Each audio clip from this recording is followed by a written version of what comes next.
Tom Brady may have joined Twitter yesterday, but today, AAF majority owner Tom Dundon is the most hated football Tom on social media. To take that title away from Tom Brady in less than 24 hours is impressive. Welcome to That's Good Sports. I am Brandon. Somehow, I have a more stable business model than the multi-million-dollar Alliance of American Football League, PERNA. Yes, the rumors may finally be true. The Alliance of American Football's majority owner, Tom Dundon, is threatening a shutdown.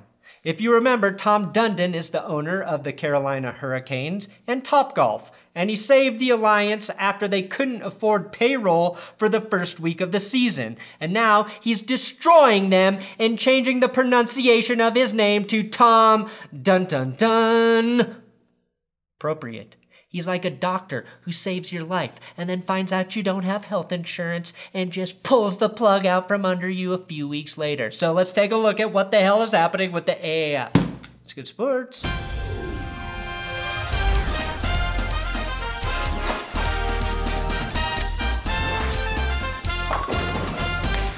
Please, you can subscribe to this YouTube channel, it's free. With the AAF folding, it seemed appropriate for me to plug my Patreon account. So I do have big dick Patreon shoutouts for Esteban Dejaro, who sent me a great message.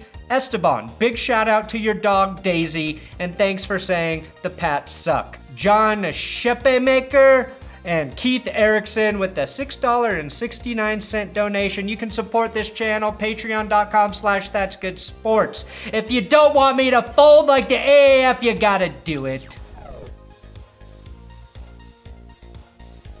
Besides the very first week, news that the AAF was in trouble started to simmer to the surface of the AAF biosphere a week or two ago.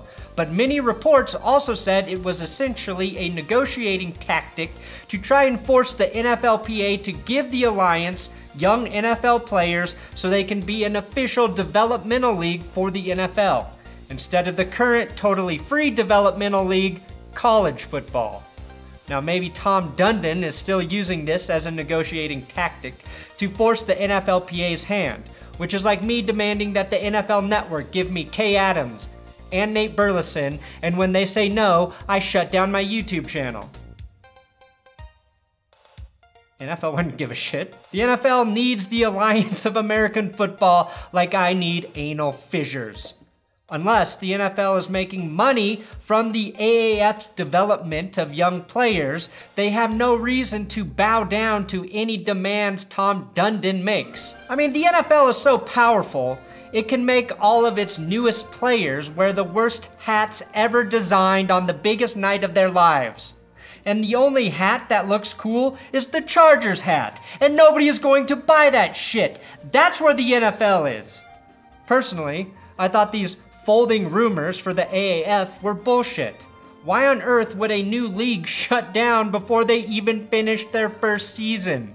Why would you start a league if you couldn't make it through one season? Why shut it down before you know what kind of ratings and money your AAF playoff championship games will bring?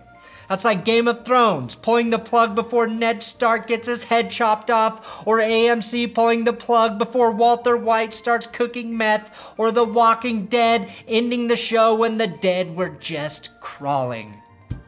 Earlier today, Pro Football Talk tweeted, all the AAF football operations will be suspended in the next few hours, per source with knowledge of the situation, as opposed to a source who doesn't know anything about the situation. Danny Glover, maybe? League is not folding yet, but it's heading that way. Now what that means is the AAF is suspending operations. No more surgery for any player, no matter how close to death they are. But maybe, just maybe, they won't fold. In poker terms, they have a few chips left, but they're not going to play any hands until the big blind comes around again. The timing of the shutdown actually makes sense to me. With both the Express and the Legends being eliminated from postseason contention this last weekend, there was not a single game this weekend where it would have mattered for both teams playing. In 4 games, there are 4 teams who literally have no reason to try, which makes me think the AAF should just be 8 weeks and then the playoffs starts to avoid this sort of situation. Now, Benjamin Albright tweeted, With regard to the AAF, the suspensions of operations is not a financial issue, and the league founders are not in agreement with Tom Dundon on his decision to do so. More as it comes. Now, Ben usually has pretty solid information, but I think this might be a financial issue for Tom Dundon, who has lost 70 of the planned $250 million he intended to invest. But maybe not a financial decision for the league founders, since I don't think they invested shit. Not sure, hard to find that info. Actually, I gave up after 2 Google searches. Even though ratings have declined since the opening weeks, there seems to be optimism for the AAF's viability to be profitable in the future. Its audience isn't huge, but it has outperformed other sports leagues this spring in terms of TV ratings. However, Dundon has yet to invest his full $250 million, and he can end his investment schedule if he feels the league isn't worth it, which I think is today. Today is the day he feels the sting of already forking out $70 million. Supposedly, he's investing on a week-to-week basis, the same way I try to stick to a keto diet on a week-to-week basis. But then along comes delicious, delicious donuts and whiskey. Well, whiskey's keto. Honestly, I don't know if the league is about to fold, or if this is an amazing publicity stunt, but I think the money problems are very real. You don't seek a $250 million investment after your opening week if you're flush with cash. Trust me, I made the same mistake when I tried to open a Jimmy John's inside of an Outback Steakhouse. Not smart. Get lunch for tomorrow when you're having dinner tonight was my slogan. I've watched a lot of Alliance ball, and these are some of the issues and solutions I see with the AAF's long-term viability. First, AAF is not easy to say, so let's get different letters. AFL. Not enough Johnny Manziels on earth for every team to have a below average but very popular quarterback on their roster. You need Manziel, Tebow, Kaepernick, and a guy like Ryan Fitzpatrick to jump down from the NFL into the AAF every year. Plus, the NFL isn't willing to use the AAF to develop young, raw talent, but it can easily pluck Josh Johnsons whenever the hell they want and insert them into the Washington Redskin Potatoes roster. There are not enough QBs with fun names in the league like Mike Berkovici. If Tom Dundon is willing to lose $70 million on the AAF, why not risk, say, $3.5 million on That's Good Sports? Not a critique of the league, I just want some of that goddamn free money. The AAF doesn't need young NFL players nobody has ever heard of yet. They need more NFL busts like Trent Richardson and current suspended players like Josh Gordon and Kareem Hunt. The AAF should become an elimination league. Every season, eliminate the least popular team and try in a new city next year. This year, it would have been the Salt Lake Stallions, who average a league-low 9,067 fans per game. And just put all of the games on one fucking TV channel. If finding the game is a pain in the ass, you will lose money when I accidentally land on reruns of The Office. If the AAF does fold today, this is what we will all remember. Well, at least until the NFL draft starts in a couple weeks. Trent Richardson will finish as the AAF touchdown leader with 11 TDs. Berkovici never saw the man coming, and he fly, and Phillips lets it hit him right in the face mask. You said it a lot today. 1, 2, 3, 4.